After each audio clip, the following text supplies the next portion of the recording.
I'm going to start by sharing my screen before I get started. All right. Are folks able to see my screen? Yes, I see nods. Okay, perfect. Um, so, oops. All right, there we go. I'm going to ask that, we hold questions till the end just because I have a lot of sort of content to go through. But if there are, specific questions, that are sort of time sensitive, please feel free to unmute or stick it in the chat. And happy to answer those as well.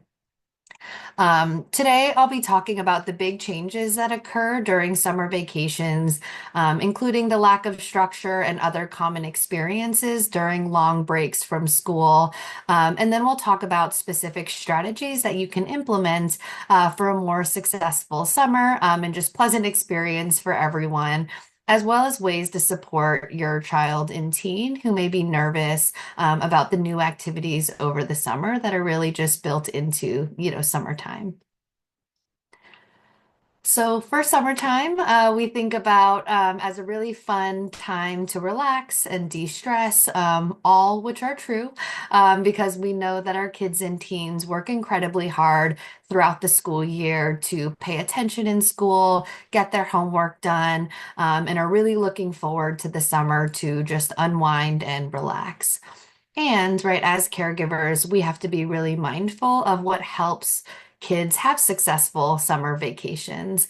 It's really important to think about making sure that our kids and teens have really balanced experiences. They're active, they also have time to relax with some maybe new activities, as well as things that make them feel confident and happy and just things that they love to do. Teens and kids are often really excited for the school year to end and summer vacation to start, really hoping for those lazy days, sleeping in, doing whatever they want.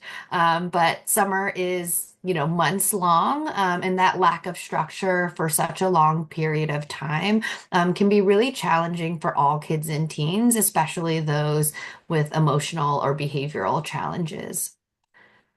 Summertime is also a time for new activities, new camps, often with brand new peers and new adults, which can cause a lot of increased anxiety, as well as multiple transitions throughout the summer where our kids may not know exactly what to expect. And that can be really concerning for parents knowing that our kids do struggle with transitions.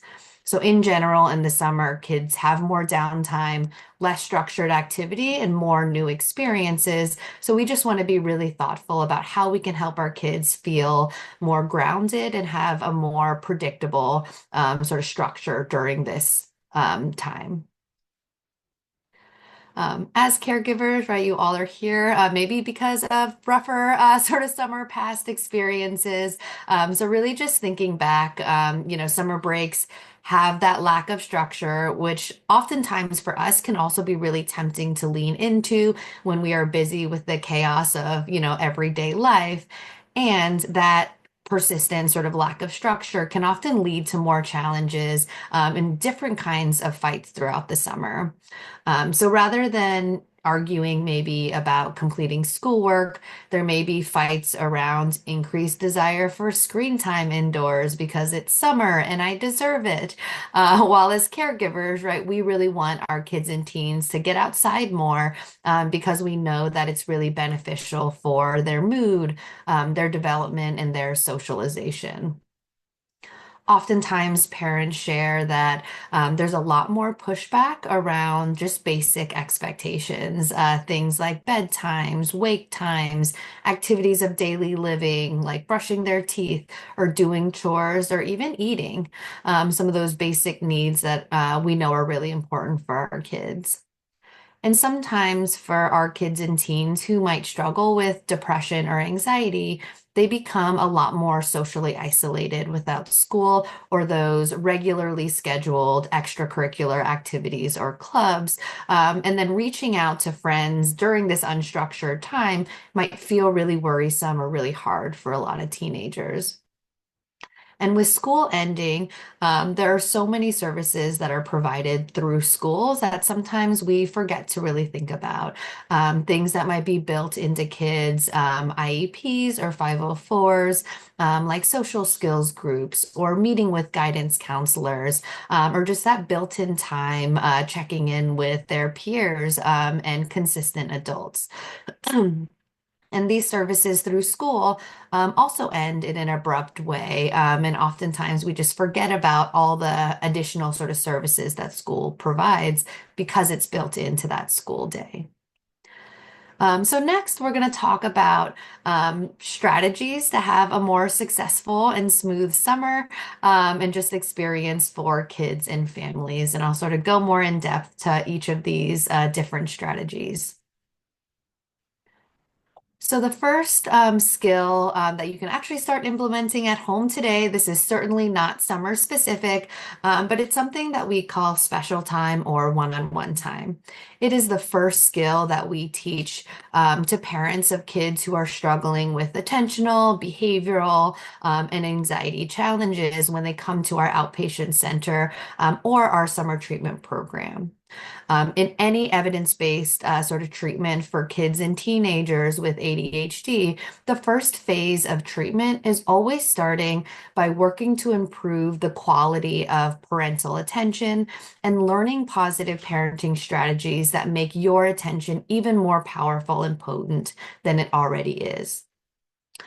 So what special time or one-on-one time is 5 to 10 minutes of uninterrupted, positive, child-led play with one caregiver and one child every single day, doing a creative activity that your kid really enjoys.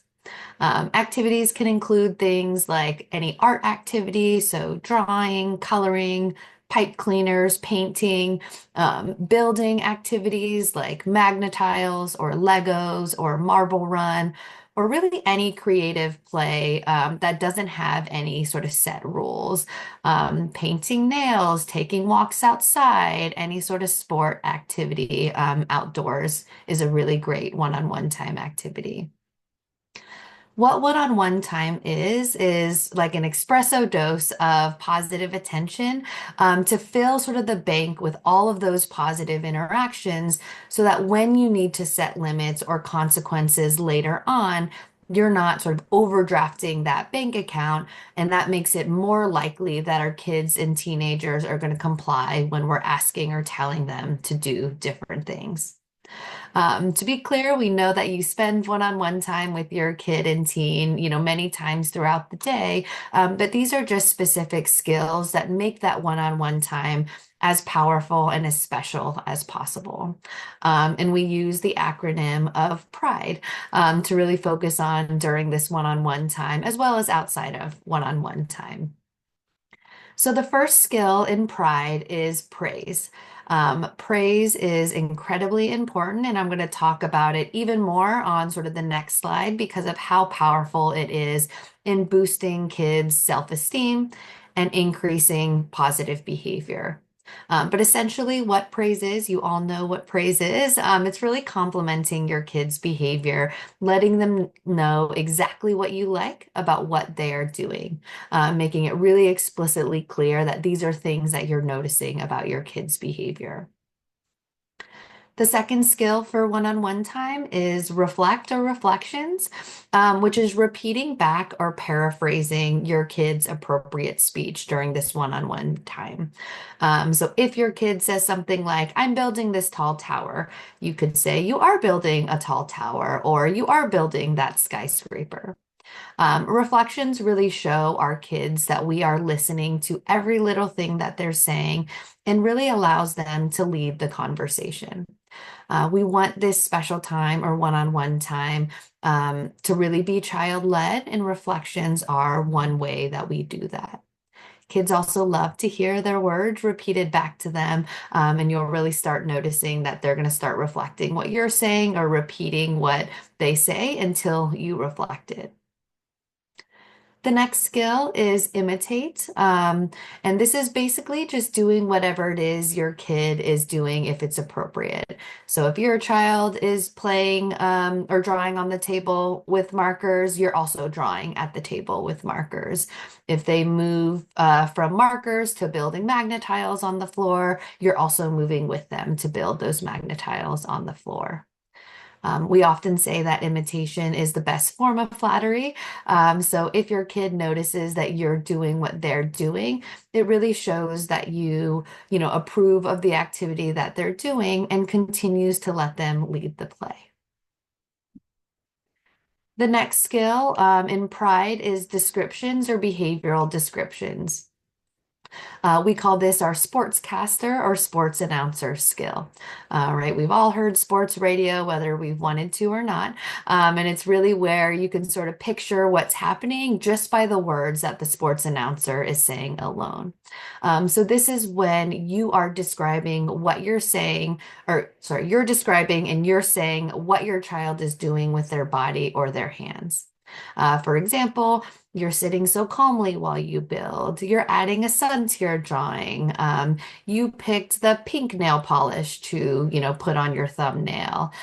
So really just describing every little sort of movement that kids are making.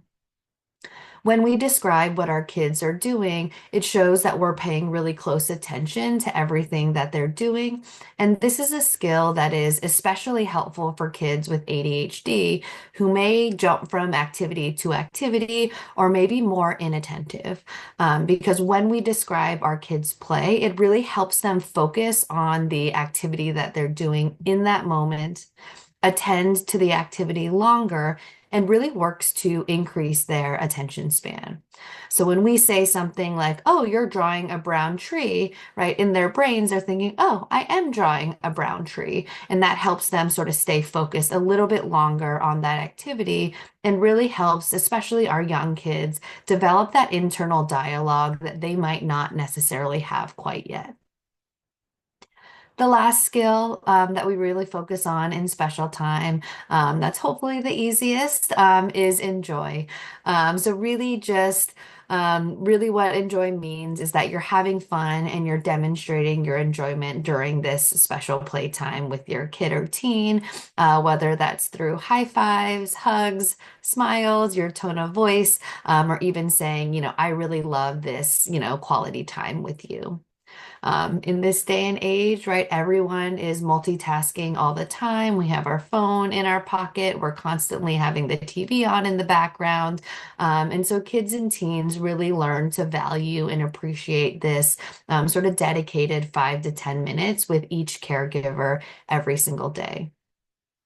Once, caregivers have this established as part of the routine, we say that's great. We're really aiming for like 5 to 7 times per week of this 5 to 10 minutes. It doesn't sound like a lot, but in all the things that you have to do, it feels really hard to fit in regularly. And when caregivers really fit in this 5 to 10 minutes, your kids and your teens will hold you accountable and say, wait, where's my special time or where's my sort of one-on-one time? And that's a wonderful thing because it just shows how much they value that positive attention. During these 5 to 10 minutes only, we're really looking to avoid sort of three different skills, commands, criticisms, and questions. Again, this is just for this sort of 5 to 10 minutes of uninterrupted child play. We know you have to give commands throughout the day to get through your day, but during this one-on-one time, we're really looking to avoid what we call these don't skills. The first is commands. This is child-led play, and it's one of the very few times where our kids are in charge. So we really want to avoid directing the play and telling kids what to do. Because if we start giving commands and our kid or teen doesn't listen, we tend to repeat the commands, then we get frustrated, then they get frustrated, and this sort of set aside positive time becomes not positive or not fun very quickly. So really looking to avoid commands for just this 5 to 10 minute period. Criticisms are really pointing out what we don't want our kids to be doing. Things like, don't do that, or you're not being nice right now, or it doesn't go that way. It's when we are pointing out mistakes rather than providing corrections. We know that criticisms lower self-esteem and makes play a lot less enjoyable very quickly. So again, during this 5 to 10 minutes, looking to avoid criticisms. The last one is questions. This is often the hardest for caregivers to avoid for this 5 to 10 minute period because we're oftentimes taught to ask questions to get to know our kids, to get more information. And parents often tell me that they don't actually get a lot of information when they're asking questions or get maybe one-word responses. Really classic example, right? Did you have fun at school? Sure. What did you do? I don't know. Right, those sort of one-word answers that don't get a lot of information. Another reason to avoid questions is that it can be really disruptive to the play, which is how kids learn. So I often use the example of think about, as adults doing your taxes and having somebody stand over your shoulder asking, why did you put that number there? Or where did you get that number to put in box 12? Or what box are you going to do next? How did you know where to get that information? Right? It's really hard to attend to the activity that we're doing when we're having this like competing response of having to respond to these questions. And lastly, questions can sometimes suggest disapproval or suggest that we're not listening. So even a, seemingly innocent question like, oh, you're putting that there? Right? Our more anxious kiddos will take that sort of tip up at the end or that question to say like, oh, was that not the right place to put that magnetile or that Lego? When we know there's actually no right place to put a magnetile or Lego. So during these 5 minutes, really looking to avoid those questions, commands, and criticisms, right? The next skill that we'll talk about is praise. Like I said, it's incredibly important. It's so important that it's part of one-on-one time. And it's also just a separate skill that we're often really stressing to utilize inside and outside of special time. We know that you all provide a ton of praise to your kids, and these are just tips to make that praise even more sort of potent and effective in motivating behavior change. So if I say something like, good job to a kid, yes, that feels good. And right, realistically, they don't know what to do, again, to earn that positive attention or that positive praise from me.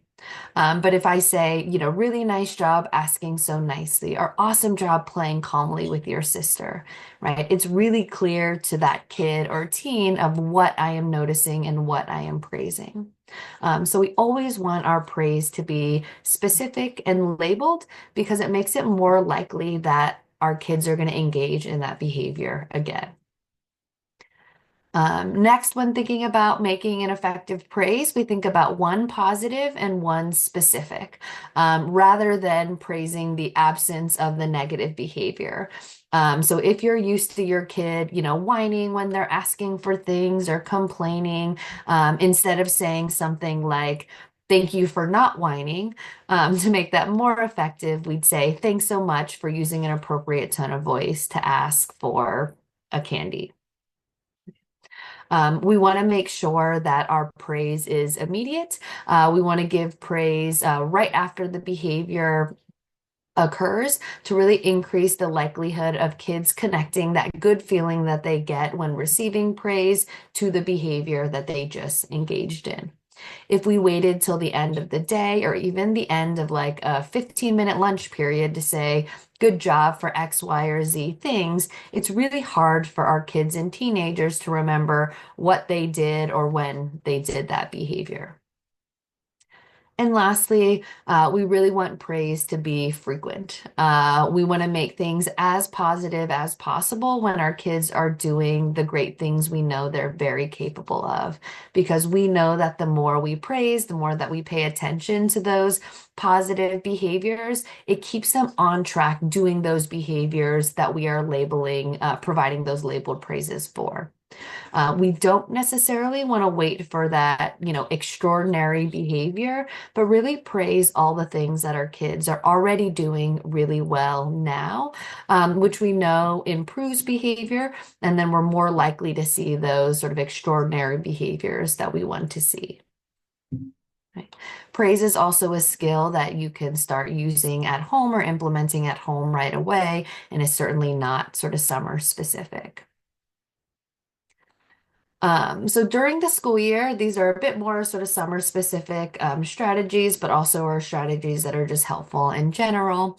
But during the school year, there's lots of structure sort of built around the school day. So there's just less downtime at home. When we try to maintain some structure, it really helps our kids and teens continue to thrive in the summer.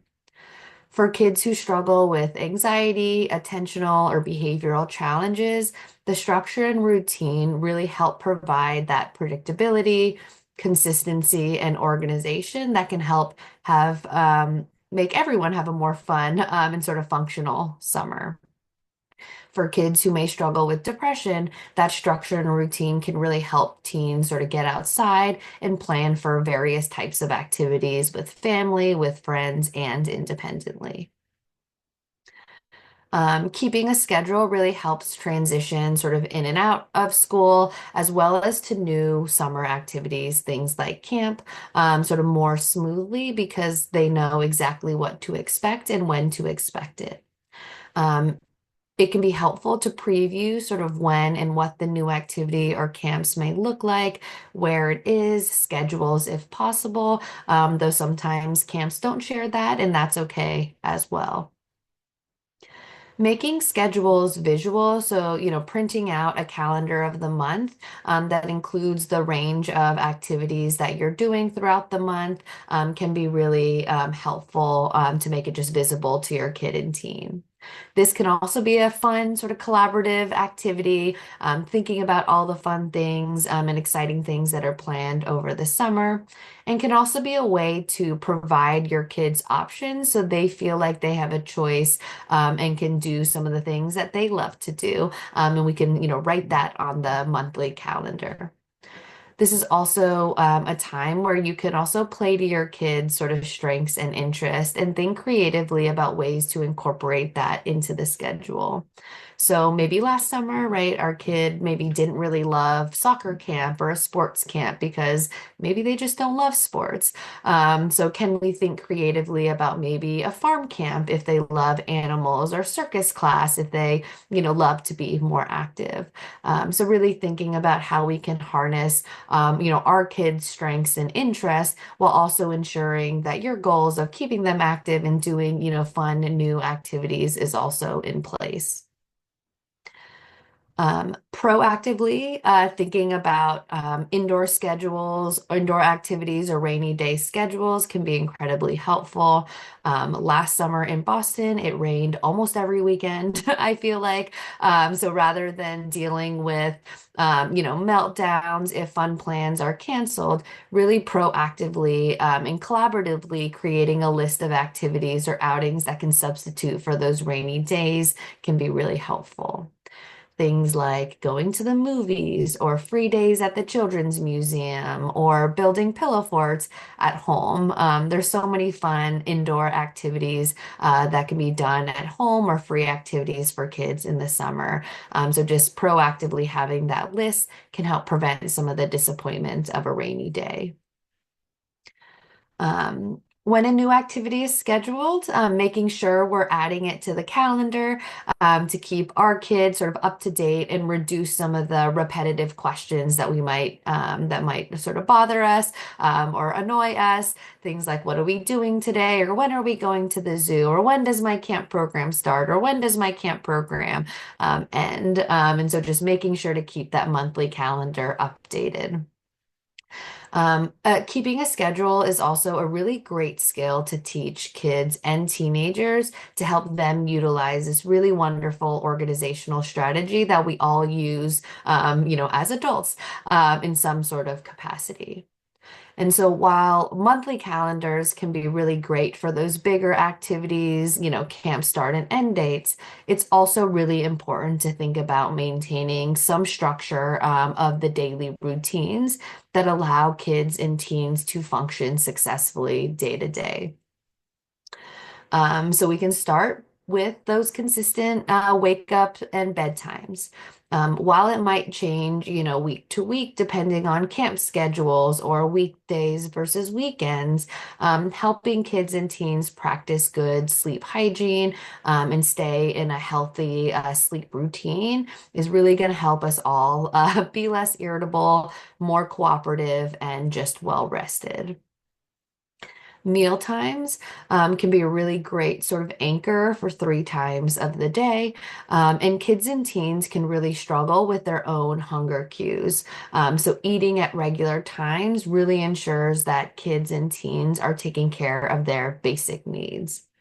Hanger is real. It is a relatable emotion for all of us. We are all more irritable if we are hungry. So to help prevent some of those hunger tantrums, being able to schedule these meals together can also be helpful. If kids are on ADHD medications, that can oftentimes suppress appetite. And so that doesn't mean that our bodies don't need food and water and all the things that we would need if we are not on medication. So this can also be a great way to help kids and teens be more independent with their meds and be able to sort of practice eating, even if their body may not be telling them that they're hungry, because then they still get hangry, after not eating for 4 or 5 hours. Screen time, scheduling screen time options each day can be a great way to set those clear expectations at the start of the summer. This is probably one of the things that I problem solve the most with the caregivers that I work with. And so while the amount of screen time may increase over the summer, just given more downtime, setting rules can really help reduce those daily fights and questions of when their screen time is, how long they can have for screen time each day. We also like to build in transition time for screen time so they have time to, save their game. Kids are always saving their game. So utilize those timers to really teach kids to transition smoothly off screen time, which again is one of the biggest challenges I think a lot of our caregivers face. Free time and downtime. Kids and teens, are hoping for this most of the summer. And then oftentimes caregivers are saying, like, yes, we gave them all this free time and downtime. Now they're complaining that they're bored or they don't know what to do, or they just expect screen time for all of their downtime. So oftentimes kids want to wind down or unwind with screen time, and we have to help teach our kids other ways to utilize that downtime or other ways to sort of wind down. This is another chance to really collaborate with your kid and teen and make sort of a joint list of activities that kids can do during that free time. That again, they may say, that's not as fun as screen time, or I'd rather do screen time. And when you set that firm limit and really enforce that firm limit, kids and teens will learn to do other activities. It's a skill for kids to learn to be able to self-entertain, and can really help build their independence with managing their own, downtime or free time, which as kids get older, they're just going to have to do sort of more frequently, just given the independence that, we tend to give teenagers. Also, when we're thinking about downtime, free time, family and friends may not always be available when kids are feeling bored. So really thinking about ways and things that they can do that are fun, but maybe more independent is also a great skill to really help kids develop over the summer. So, independent activities they can engage in at home, things like reading, listening to music, doing a puzzle, riding a bike, walking the dog. So again, really proactively thinking about these independent activities. When we're thinking about those daily routines, we want to incorporate a range of activities, things that are indoors, things that are outdoors, things that are with family, with friends, and independently. I think thinking about a list of things you can do with family and friends is a lot easier for kids and teens to come up with. Playing tag, jumping on the trampoline, going to the pool, going out to grab lunch. But it's some of those more independent activities that we may have to sort of problem solve around with our kids. So the daily routines in general, being as structured as possible, can really help our kids and teenagers learn to be more independent, reduce a lot of the complaining and whining about feeling bored, help them develop some independent play skills, and provide a range of activities throughout the days, no matter what the weather or what those sort of unexpected changes may look like. Rewards and responsibilities charts are a great way to make expectations incredibly clear and ensure that kids are engaging in learning and more chore activities before they're engaging in more of those rewarding activities like screen time. All kids and all teenagers do better with clear and predictable expectations, knowing exactly what is expected of them to earn whatever privilege that is motivating to them, which is going to differ based on what your kid or teen loves to do. We know that every caregiver has probably tried a million different rewards and responsibilities charts. And we also know there's about a million different sort of pitfalls to various rewards and responsibilities charts. So we always say start small, start easy, start with maybe two to three of the most important daily tasks that you want your kid or teen to complete. That might include more academic tasks, things like, one worksheet of math, doing some independent reading. Others might include more daily chores, making their bed, cleaning their room, doing some yard work, whatever it is that is sort of most important for you, that you want your kid to be doing before they earn their sort of privilege for the day. Um, know that if you've never done a rewards or responsibilities chart in the summer, that there will be pushback, especially if you've never had these sort of consistent expectations.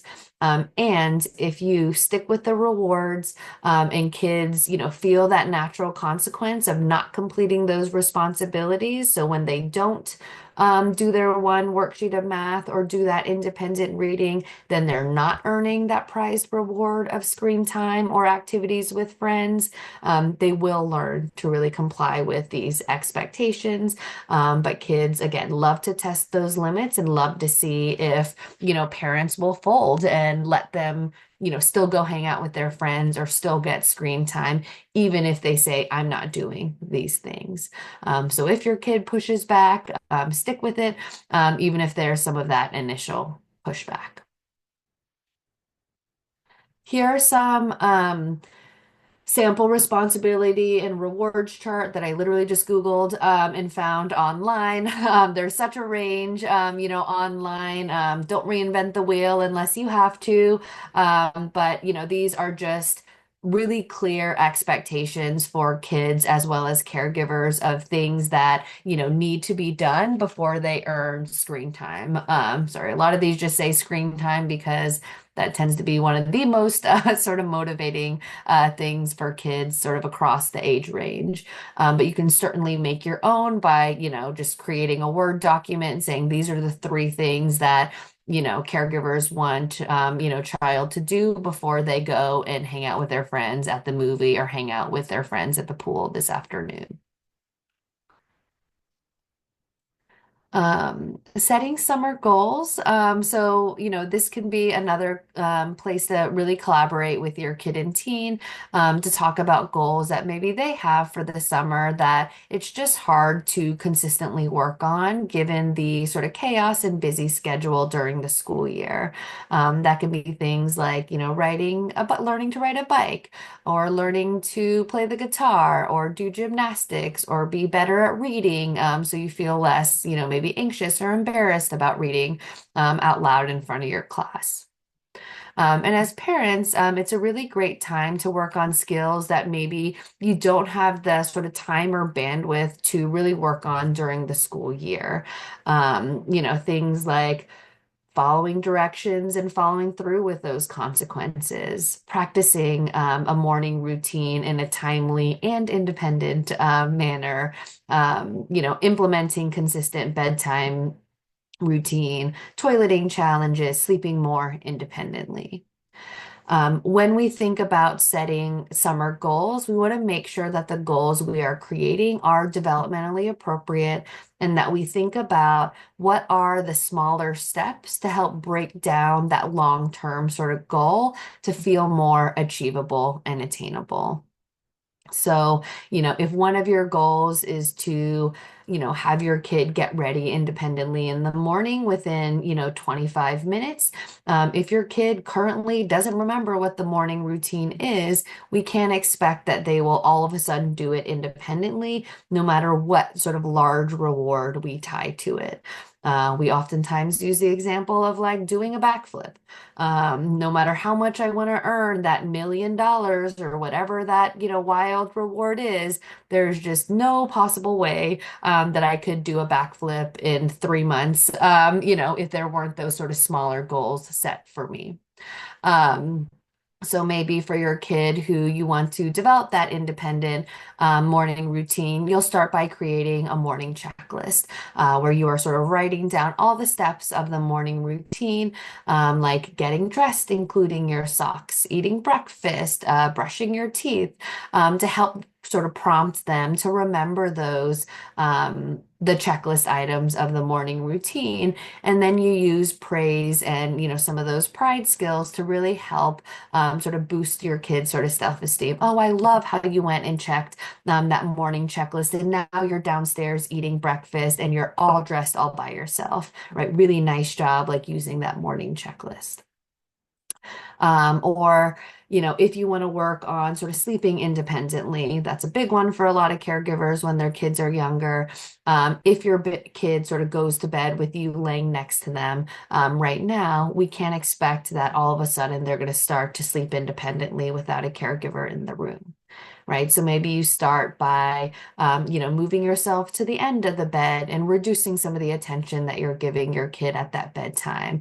Then if they're doing that really successfully, then you might be moving your body to the floor and then sitting at the door. So just thinking about what are those sort of smaller, more attainable steps to really help your kid meet that sort of fully independent goal by the end of the 2 to 3 month summer vacation. And really thinking about how to utilize, small rewards for progress towards that goal.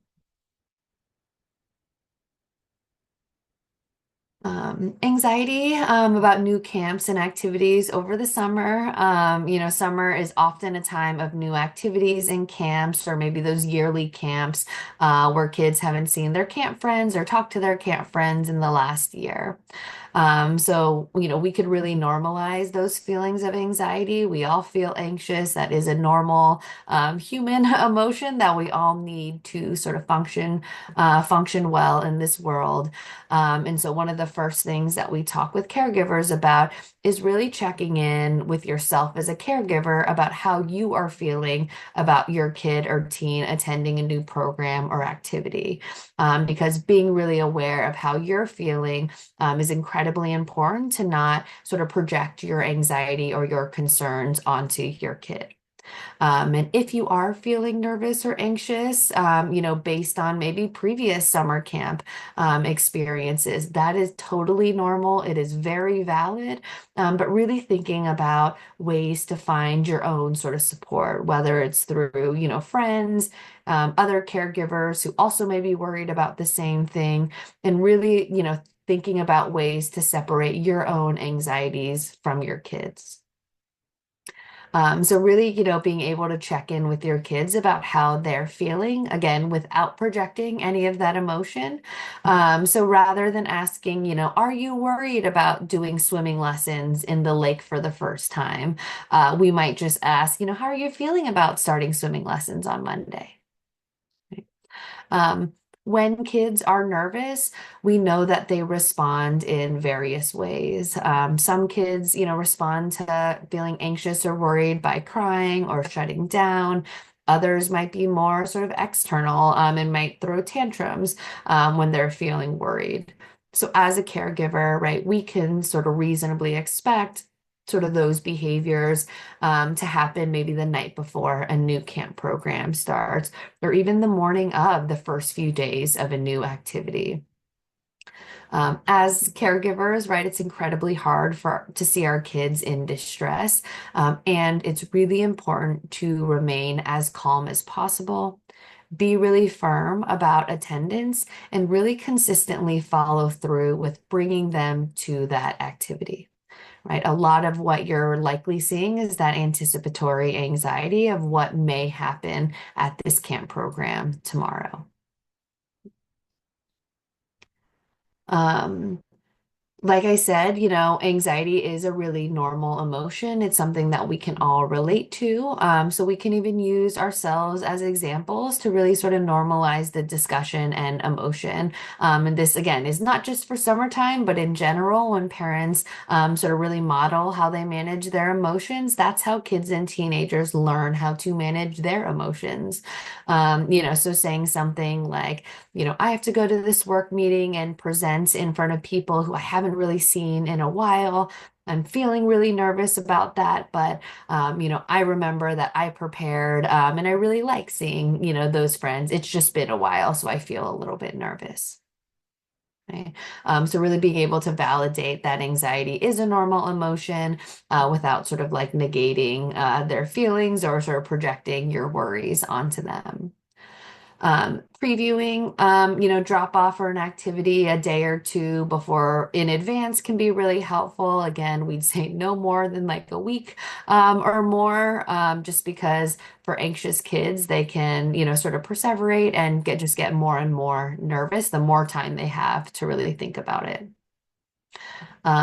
Being able to talk about maybe previous experiences of kids when they were feeling nervous about a new activity and reminding them of like, oh, I remember last summer you were feeling really nervous to go to, this camp and you did such a great job, right? Meeting new people. You still talk about those friends to this day. So just reminding them of other times where they've really managed and sort of overcome that anxiety to have a lot of fun.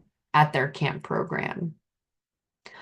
Another really important, aspect as a caregiver is to just check in with camp staff about your child's day to just get a more accurate representation of their engagement.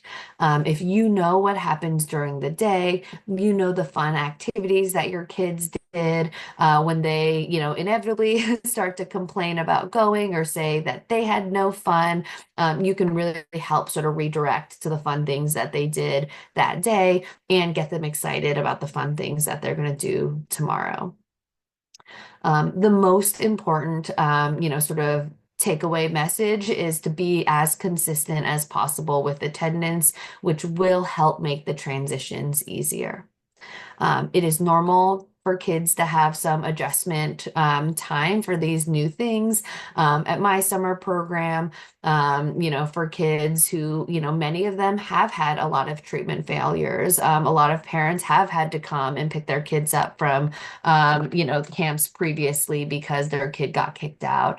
I often get, calls and emails from caregivers really concerned that their kid didn't have fun, or my kid said they didn't earn any points at Camp Baker, or they didn't do any of the activities.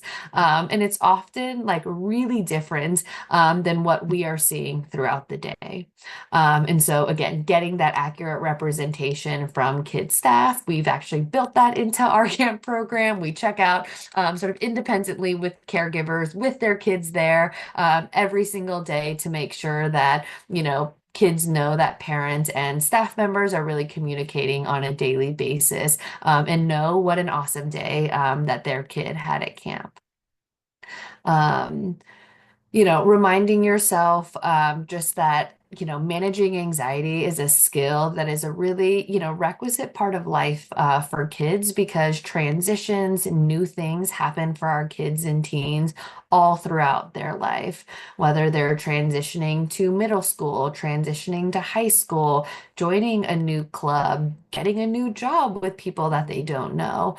So being able to really help kids sort of practice managing that anxiety and learning that just because, maybe our anxious brains are telling us that, it's going to be a bad day or nobody's going to like us, that when we actually go and attend these camp programs, that experience does not match what their sort of anxious brains are telling them.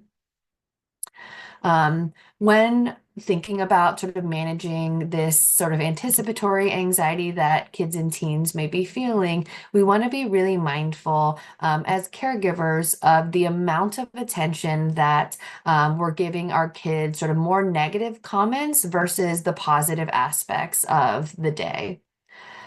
So we talk about using our selective attention to really help our kids achieve goals, as well as manage those anxious moments. We know that all kids and teenagers love attention, whether it's positive or negative. And when we think sort of broadly about what gets the most attention from adults, it's often the disruptive behavior, the challenging behavior, the, complaining, whining, anxious behavior, because it interferes with us as adults of what we are doing. It can be frustrating for us to hear those sort of repetitive comments, and we end up stopping whatever activity that we're engaging in to sort of say, like, stop doing that. Like, you had a good day at camp. Like, why do you keep complaining about this? Right. But then on the flip side, if we think about, what happens when our teens or our kids are engaging in a quiet, independent activity, do we think about sort of stopping what we're doing to go praise them? Right? Usually not. And so, oftentimes our attention are naturally sort of drawn to the more sort of disruptive or like attention-seeking behaviors. And like I talked about before, using those sort of specific labeled praises is really giving a lot of positive attention for the things that our kids are doing really well. It increases that good behavior and is a really powerful motivator for change and makes everyone feel good, right? As kids and teens, as well as caregivers when they're, sort of on the lookout, catching their kid being good, and finding all of those sort of small successes throughout the day. So if we think about light switch on, light switch off. If we think about sort of labeled praises as really filling kids up with this like warm ball of light, right? Removing attention is really like turning that light switch off. This is an incredibly sort of powerful effect. Kids and teenagers notice this right away. But again, we're not ignoring our kid or teen, we're ignoring the unwanted behavior. What this does is really help teach our kids and teens the right or more appropriate or more help-seeking way to get adult attention. When we think about behaviors to ignore, we think about, those attention-seeking behaviors like complaining and whining, yelling, pouting, stomping around, talking back. What we never want to ignore is anything that is unsafe or aggressive. Because safety as a caregiver is our number one priority. So that is absolutely not a behavior that we ignore. When we use our selective attention, we want to choose a behavior and start small, because it can be really daunting to think about ignoring all the sort of attention-seeking behaviors that our kids engage in. And so when we, choose a behavior, like complaining and whining is one I commonly go to because all kids complain and whine, but some kids do that at a much higher sort of frequency. We don't want to get sort of drawn in to correcting, arguing, talking through. Like, I just have to tell them, like, I'm not listening to them when they're using this whining tone of voice. All of our kids and teens are incredibly smart. They know how to use an appropriate tone of voice. You probably hear it, 75% of the day. But when we get sort of drawn into that back and forth, that's actually giving our kids a lot of attention for doing the things we don't necessarily want to reinforce or want them to do again. Um, so when you have the urge to sort of correct or, jump back in, think about something that you can do otherwise. So if a kid, for example, we're saying complaining and whining, we turn our bodies, we're not paying attention, we're sort of turning that light switch of our attention off. Oftentimes we might see that our kid starts raising their voice. They might start whining more. They might say, "Why are you ignoring me? I know you can hear me." When we see that temporary increase in that behavior, that is a good thing. We say, parents, stick with it. That means your kid is noticing you are responding differently to that behavior, and they are thinking, if I go bigger, louder, longer, is my caregiver going to respond? So while you are waiting for that behavior, or what we call that extinction burst, to sort of ride out, really think about what is that positive opposite behavior that we are waiting to see. So for complaining and whining, right, that might be using an appropriate tone of voice. So as soon as your kid or teen stops complaining and whining, stops yelling at you for ignoring them, and takes a deep breath and says, "Oh, fine," back to our kid and teen and say, "Thanks so much for using an appropriate tone of voice." And that's when we give 100% of our attention back, right? That closing the loop of the sort of selective attention is really, that is the teaching moment, right? Our kid and teen is learning that, oh, if I am yelling, if I am complaining, whining, if I'm using that demanding tone, right, nobody is responding to me, right? As soon as I use that appropriate tone of voice, right, then, mom or dad or caregiver, answers my question. So again, remembering to close that loop with that labeled praise for the positive opposite. Again, labeled praises, one of the most important, skill in, behavior change. So just sort of a summary slide of all the things that we've, spoken about so far. One-on-one time and praise, again, certainly not summer specific, but are wonderful strategies to start using as early as tomorrow. Over the summer, really thinking about ways to maintain schedules and daily routines can really help, the structure of the day. Creating a behavioral or responsibilities and rewards charts can really help make those expectations incredibly clear to kids and teens as well as caregivers. Thinking about, setting some developmentally appropriate summertime goals, and then just, really validating our kids, maybe anxious experience and really helping to build that resilience, in your kids and teach them different skills to really help, manage through those many transitions throughout the summer. Awesome. That is the end of my slides, but happy to answer any questions that folks have. Are there any questions in the chat? Anyone want to ask a question? I have a bunch of them, but I don't want to take away from other people's curiosity or inquiry. May I go? Sure. Um, you talk about teens and latency age kids, and also you talk a little bit about younger kids.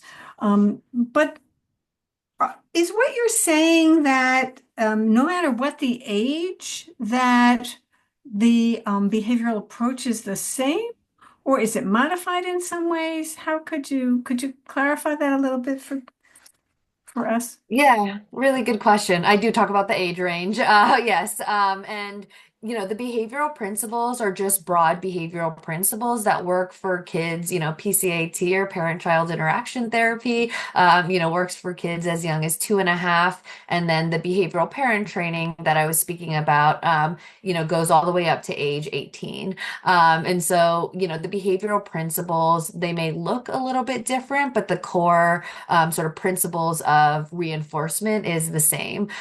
So maybe our tone of voice changes, how we're giving praise changes, but these are behavioral principles that also work for adults.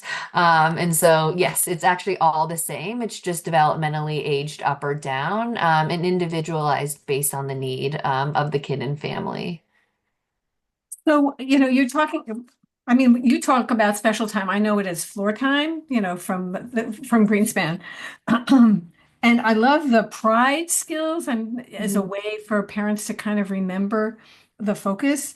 But are you going to do this with a teenager?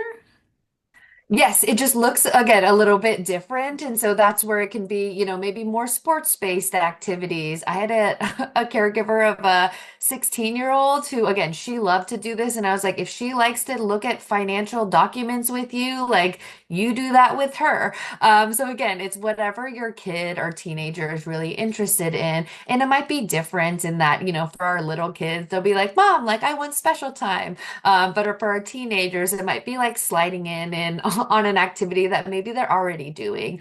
If your kid loves art projects or, making collages or, looking through magazines, it might be a time where a caregiver is just joining their teen, and then really being thoughtful about how they're using those, descriptions, reflections, and labeled praises. But again, the tone of it might be different. For our younger kids, they love the oh my gosh, I love how tall you built that tower. You picked such a cool color there. But for our teenagers, just talk to them. We say talk to them like you talk to a colleague, right? I love how you're, sitting here with me. This is really fun to hang out together. Right. So it can just be sort of shifting the tone and how often we are, sort of doing, those different skills. Do you have any videos to offer to parents so they can see it modeled? Whether, I guess, depending upon what you have available for different age ranges.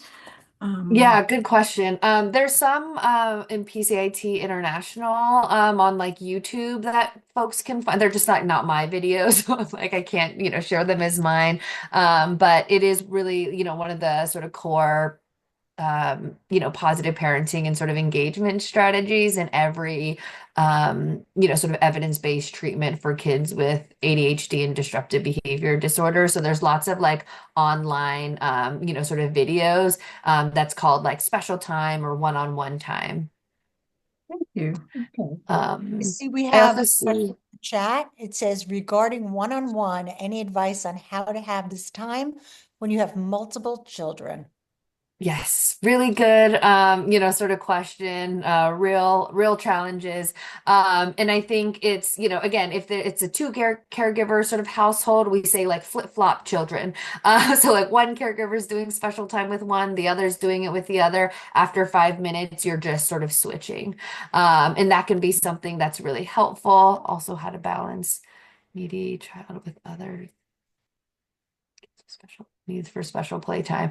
Yeah, special playtime might look really differently. And again, that's where I think, as much sort of structure in the day can be really helpful. So, there are some families that I work with that have 4 kids and 2 caregivers. It's like you can't, what do the other two do? And so building in that sort of like daily structure and routine, it might be really hard to sort of reinforce and get implemented right away. And when your kids really learn that, oh, I do get that dedicated time with caregiver one and caregiver two every day, and I have to play by myself for maybe 5 or 10 minutes while my sibling gets that, right? There's a lot of ways that you can use those skills to say, right, wow, I love how you gave, your sister that one-on-one time all by herself. Great job waiting. Now it's your turn for some special time. So just being able to build in that structure, which can feel incredibly hard, and kids will like crisscross into each other's sort of special time, but that's when you could also use your selective attention and say, this is my special time with, Andrea. So, your skills are really focused on what she's doing. When the other kid, right, walks back to their room, right, awesome job, right, going back to your room to play independently. I'm going to do special time with you in a couple minutes. Really good questions. I would also think that it's a great way to involve the kids in the conversation of when we do special time, what do you want to be doing while I do special time with your sibling? What do you guys want to be doing? So they can, you're empowering them to make decision making as well, and they're choosing what they're doing instead of having it imposed upon them or us guessing Yes. what would work. Right. Absolutely. Or they can even be setting up for your special time. Like, oh, I want you to set up the, play kitchen set while I do special time with, this kid. And again, 5 minutes, it doesn't seem like a long time, but when you have to fit it into the daily, afternoon of all the other things that caregivers have to do, it can feel really challenging. I love the emphasis during the special time of it being completely child directed because they Mm. get none of that really in the rest of their day. So to give Yes. them that, that empowerment and that feelings, but it's something that I think as parents we need to be reminded of, like to follow their lead. As long as they're safe, follow their lead. Right. Yes, exactly. I just want Go to ahead. add, Go ahead. so I just want to add on to that. So we follow their lead even if they're cheating at a game. We say things like, you really want to win. This is really important to you, as opposed to, Yes. wait, you're changing the rules. You might even say Good questions. you're changing the rules. Go ahead. Yeah. And that's where like the developmental piece really comes into play. So when we work with kids like 7 and under in like parent-child interaction therapy, we say no board games, nothing that has rules. Teenagers are much better able to follow the rules. And so we're like, great, if you like to play war or Uno and like it's just fun and your kid really loves to do that and they don't have a hard time like not cheating or like playing by the rules, awesome. Engage in that activity as one-on-one time. I think that's where like the individualized sort of piece comes in. If your kid does cheat in Monopoly or does cheat in, sort of card games, for some parents, they're like, I can't let that go. And we're like, we feel that, we hear you, just don't do that for special time. Because again, it's really hard to avoid those criticisms and those commands when, your kid is cheating and you're like, ugh. And right, that might actually be like a social skill that kids need to develop because if kids are cheating at games, right, my guess is they may also be doing that with friends and peers. And that is something that might be getting in the way or be barriers to them sort of maintaining those peer relationships. So again, oftentimes for the younger kids, we're saying nothing with those sort of like set rules or like right way to play. I think that advice is so extremely helpful. Thank you. And I just wanted to say that we're coming to the end of the presentation. We have time for one more question, a burning desire. I have a few if nobody has any. I don't see any hands, so go for it, Ellen. Okay. Well, I have two questions. You can pick which one you want to answer. One is about your recommendations and your thoughts about screen time. And the other is about, do you teach skills? Do you teach anxiety management? Do you teach any skills for that, aside from parent modeling and the feedback from the professionals?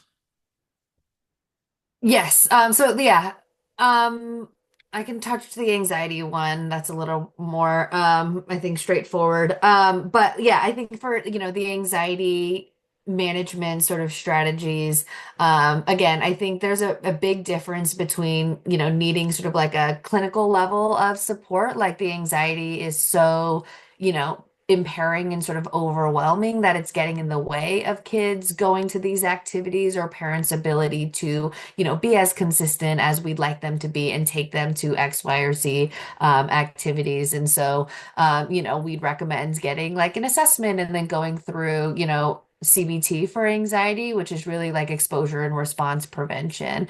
But really, what the core of that treatment is, and really like the core of what I was talking about a little bit earlier, is that, it is normal for everyone's, like, just think about yourself in situations that make you anxious. What the thoughts that come to our head are like the worst possible things, that can happen. So, like, for me, I'm like, what if all of my knowledge that I know falls out of my brain for this talk and I forget everything and everyone is like, oh my gosh, why would they ask this person to be talking? Right. And if I were to lean into that, avoid and not do a talk or not do something that, I feel like I'm capable of, it almost reinforces the idea that those thoughts are true. So when kids have those anxious thoughts of like, this is going to be a bad camp experience, I'm not going to make, any friends, and then they sort of escape going to camp, right? The anxiety goes down right away because they don't have to go, but it sort of inadvertently reinforces that anxious thought that they're having that, oh, that's why I didn't go, is because I would make sort of no friends. And so when we're really able to encourage kids to go, they learn through their own experience that those, most anxious thoughts that they have are most likely not true. And they learn from sort of their own experiences that, oh, just because my anxious brain is telling me X, Y, or Z things, that doesn't mean it's going to happen. But when we allow kids to like avoid or escape those things that make them anxious, it sort of inadvertently reinforces the fact that, oh, those anxious thoughts are true. So there's sort of like coping strategies like built in. And then as caregivers, one of the things that we recommend is just sort of like debriefing once they go to those, sort of activities and say, oh, like, I wonder if it was as bad as you thought. And some kids are like, no, actually, it was a lot more fun, right? Other kids who might be more limit testers might be like, no, it was the worst. And then you say like, oh, and I'm so proud of you for going anyway, right? I know tomorrow's going to be a better day. And so being able to sort of like debrief with kids and just help them, whether some kids are just cheeky kids and there might be like, it was not fun and I didn't learn anything. But that doesn't mean that when you ask those questions, they're not like, oh, it was actually right better than I thought it was. So like the corrective and like coping is sort of built in the experience of like pushing through and gaining that sort of corrective experience, if that makes sense. Yeah, that's what a great ending for our talk tonight. Thank you so, so very much. And it puts the behavioral approach into a much more positive frame than we might have learned about in the past, and, Yeah. which is great. So thank you, everyone. Thanks